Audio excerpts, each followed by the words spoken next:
नमस्कार, आदाब, जय भीम, जय भारत। अगर बदलनी होगी देश की सूरत तो क्या करना होगा हम और आपको मिलकर। ना तलवार की धार चाहिए, ना कब्जे में किसी का घर चाहिए। ना तलवार की धार चाहिए, ना कब्जे में किसी का घर चाहिए। ना राहुल चाहिए, ना मोदी चाहिए। ना चाहते हैं हम कोई राजा, ना मांगते हैं हम कोई नवाब। बस हमें चाहिए सिर्फ हमारे सवालों के जवाब। दोस्तों, मैं हूं रिनेश और आप सब है मेरा देश, भारत देश। आज हम बात करेंगे एक ऐसे विषय पर जिस विषय में, जिस क्षेत्र में काम करने वाला भारत देश का एक ऐसा वर्ग जिसे कलाकार कहते हैं। हाँ जी हाँ, वही कलाकार जो आपकी चौखट पे कभी आया था बहरूपी बनकर भजन गाने, कभी आया था दुर्गा माँ का गोंधड़ करने, और कभी आया था आपके घर की बारात में बैंड बजाने, और कभी आया था आपकी कॉलोनी में, आपकी बस्ती में भावगीत, भक्ति गीत, भजन, जागरण, ऑर्केस्ट्रा, कव्वाली करने के लिए। जो कलाकार आपके बस्ती में, आपके कॉलोनी में आए थे, उनको आप कभी भूले नहीं होंगे। जी हाँ दोस्तों, वही संगीत का क्षेत्र है, वही म्यूजिक की दुनिया है जिस म्यूजिक के बिना भारत क्या, समस्त विश्व की ना सुबह हो सकती, ना शाम हो सकती, ना बच्चा पैदा हो सकता, ना किसी का जनाजा निकल सकता।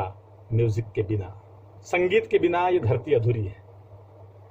वही संगीत क्षेत्र में काम करने वाले कलाकार, वही फनकार जिसे आपने सालों से सुना है, सराहा है, देखा है, उनको अपनी तालियों से नवाजा है।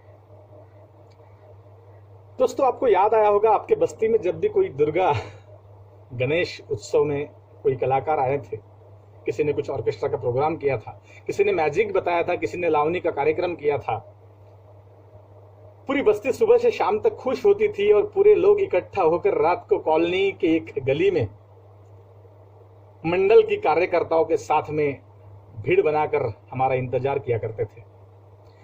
जैसी हमारी गाड़ी का आवाज आता और जैसी हमारे नाम की अनाउंसमेंट 1 घंटा पहले मंडल वाले लोग चलाते, तो आप सारे के सारे इकट्ठा होकर, खुश होकर अपनी अपनी जगह संभालने वहां आ जाते।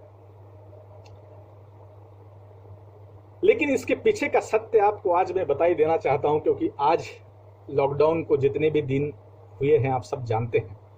हमारे भारत देश की हालत क्या है आप सभी बहुत बखूबी जानते हैं।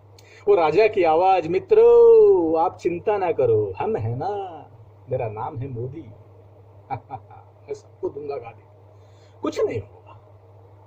अब आगे बात करेंगे, वो तो मोदी साहब है, वो तो राहुल जी है, वो तो जितने भी आपके पट्टम खान हैं, आलम है, उनसे तो देश निपटेगा। लेकिन फिलहाल एक बात सुनिए सर, ये राजनीति में आने वाले जितने भी राजनीतिकार हैं, उनसे हमारा पाला बहुत बार पड़ चुका है, सभी कलाकार जानते हैं। इनकी प्रचार के लिए, इनका नाम बड़ा करने के लिए, इनके सत्कार करने के लिए हम फनकारों का, हम कलाकारों का जिस प्रकार से यूज किया है, जिस प्रकार से वापर किया है, वो सभी कलाकार आज देश के जानते हैं। जब भी चुनाव आते हैं तो चुनाव के पहले हमको अपॉइंट किया जाता है एक मंच पर, जहां राजा जी की सभा होनी है, और वहां सभा के पहले एक ऑर्केस्ट्रा कंपनी को, एक लावनी कंपनी को और किसी कव्वाली के पार्टी को आयोजित किया जाता है। किस लिए? आपके मनोरंजन के लिए कतई नहीं, और हमारे आमदनी के लिए तो बिल्कुल भी नहीं। भाई साहब, उनको तालियां चाहिए, उनको माइक चाहिए, उनके गले में हार चाहिए, उनको अपना प्रचार करना चाहिए, करना होता है, और उनको आगे की इलेक्शन में जितना होता है। इसलिए कलाकारों को ऑफर बार बार किया है।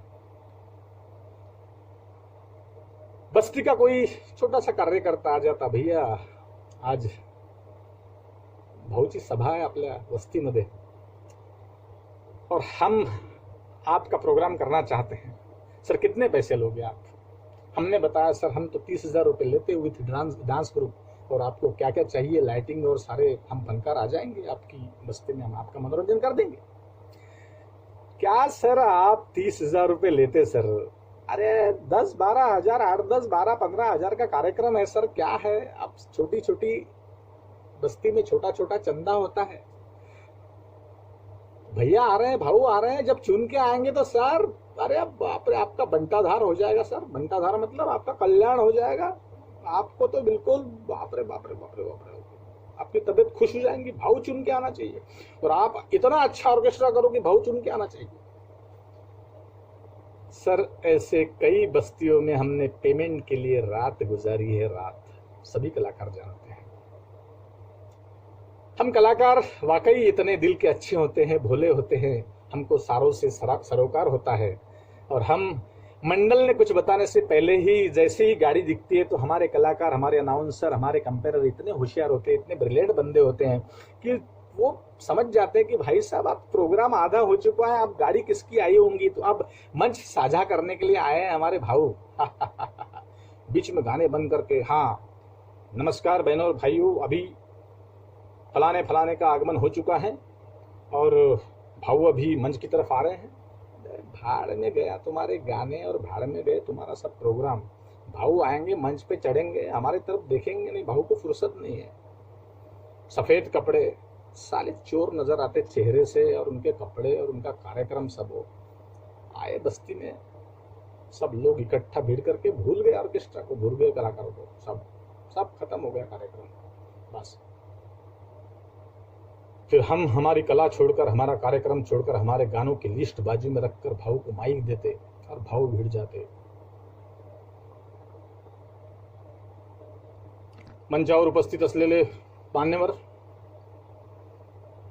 जय दुर्गा मंडळाचे अध्यक्ष पाटील साहेब, उपाध्यक्ष परतेकी साहेब, सचिव डोंगरे साहेब,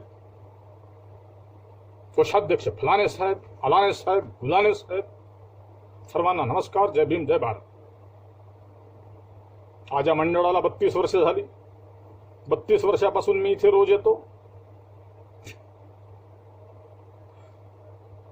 अब उसके बाद पूरी फायरिंग, झूठ झूठ झूठ, सारा झूठ। हम कलाकार पीछे बैठे रहते हैं, बड़ी मजा आती है। लेकिन दोस्तों, जिस कलाकार ने आपके बस्ती में आके मनोरंजन किया, जिस बैंड वाले ने आपके घर की बारात पे बैंड बजाया, वो कलाकार आज 5 महीने हो गए, 6 महीने हो गए, वो कलाकारों के कार्यक्रम बंद है। ना उस समय कलाकारों को किसी ने पहचाना है, ना आज कलाकारों को कोई पहचान रहा है। कई कलाकारों की संगठनाएं मुंबई से नागपुर तक और साउथ से उस कोने तक सारे लोग प्रयास कर रहे हैं, लेकिन किसी नेता ने कलाकारों की किसी संगठन की बात सुनी नहीं और किसी को कोई राहत का पैकेज आज तक मिला नहीं। कलाकार तो भारत देश के किसी भी भारत के नागरिकता के लिस्ट में कहीं भी कलाकारों का नाम नहीं। कई लीडर्स ने, कई नेताओं ने कलाकारों का हर समय वापर किया, हर समय यूज किया है, लेकिन आज कलाकारों को मेरा भारत भूल गया है। जो कलाकार आपका मनोरंजन करते हैं, 3 घंटे आप 5, 10, 50, 100, 200, 500 की नोट उछालते हैं, नशे में क्यों ना हो, लेकिन आपने कलाकारों को सम्मान दिया है। भले ही 3 घंटे के बाद आप उनको भूल गए हो। पेमेंट के लिए हर कलाकार ऑर्गेनाइजर के पीछे घूमता है। ऑर्गेनाइजर मीन्स जो बस्ती में प्रोग्राम आयोजित करते हैं। नेतागण तो प्रोग्राम देकर भाग जाते हैं सर, उनके बंगले के चक्कर काट काट कर हम भी बूढ़े हो गए, अभी तक कई कार्यक्रमों के पैसे हमको नहीं मिले। लेकिन भाई साहब, वो कार्यक्रम था, वो बस्ती थी, वो कॉलोनी थी, वो गणेश उत्सव था, वो दुर्गा थी। सर, हम तो कल आपने हमारा पेमेंट नहीं किया, लेकिन दूसरे दिन हम कहीं ना कहीं कार्यक्रम करके, कहीं ना कहीं हम कला का प्रदर्शन कर कर हमने हमारा पेट भरा है सर। लेकिन आज तो हमारे पास मंच भी नहीं है। हमारा वाद्य है, हमारा वाद्य यंत्र है, हमारा इंस्ट्रूमेंट है, हमारे गले की कला है, हमारे दिमाग का टैलेंट है, लेकिन क्या करें सर, मंच नहीं है। जो मंच हमारे बाप का हुआ करता था, जो मंच पर हमने लीडर्स को एंट्री दी है, जो मंच पर हमने कई बड़े नेताओं का स्वागत किया है, उनका आगमन किया है, उनके गले में हार डाले, उनकी ऑर्डर पर, उनकी एक दरख्वास्त पर हम उनकी एब्सेंटी में कई बस्तियों में, कई गांवों में, कई शहरों में जाकर हमने कार्यक्रम किए हैं। लेकिन उसमें से एक भी नेता आज हमारे कलाकारों को पहचानने के लिए तैयार नहीं है। क्या कारण होगा? कुछ कारण नहीं है। वो उस समय भी हमको नहीं पहचानते थे, लेकिन हम ठहरे भोले कलाकार।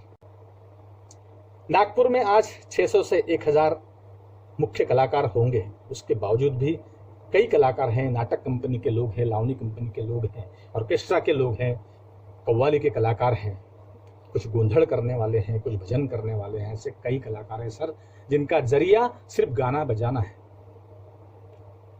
कौन है? हम पाकिस्तान से आए हैं? हम किसी और अन्य देश के लोग हैं? हम इसी देश के।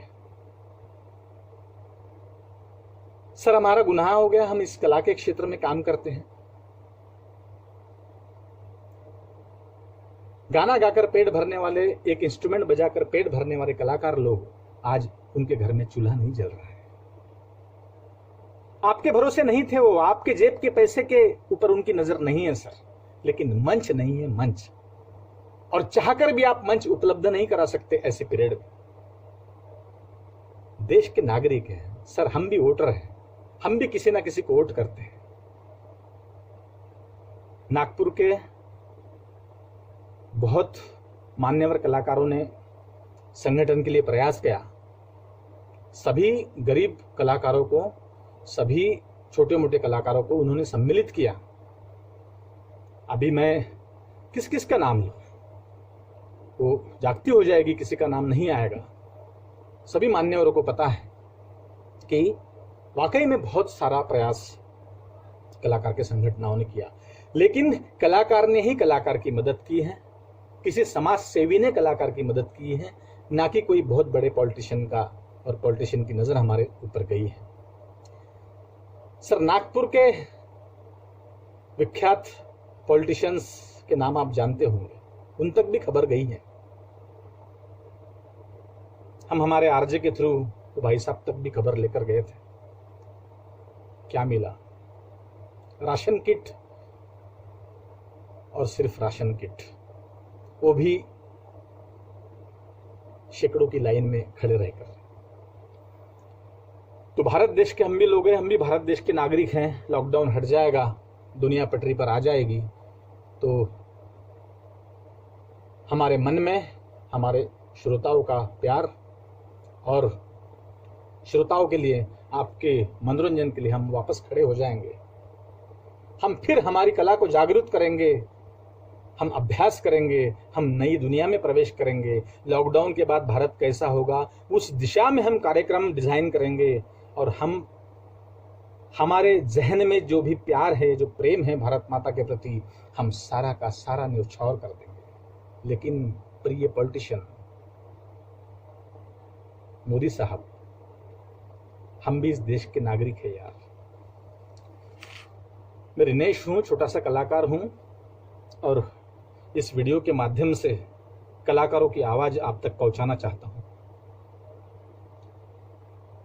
कलाकार देश के रत्न होते हैं सर, ध्यान दीजिए। बच्चों की पढ़ाई, घर का किराया, और कुछ कलाकारों ने अपने इंस्ट्रूमेंट तक बेच दिए हैं खाने के लिए। लेकिन उसके बाद क्या? जिस इंस्ट्रूमेंट के लिए उसने स्ट्रगल किया, इंस्ट्रूमेंट यानी 5, 10, 20 रुपए में नहीं मिलता सर, आपको बहुत अच्छी तरह से पता है। 50-50 लाख रुपए के, 50-50 हजार लाख रुपए के, 2-2 लाख रुपए के इंस्ट्रूमेंट लोगों ने खरीदे हैं। कार्यक्रम करके अपना गुजारा करते थे, आपके गले में हार डालते थे। प्रिय मान्यवर पुढ़ारी लोग, ध्यान दीजिए सर। जय भीम, जय भारत, जय कलाकार। ध्यान दीजिए। गुड बाय, नमस्कार।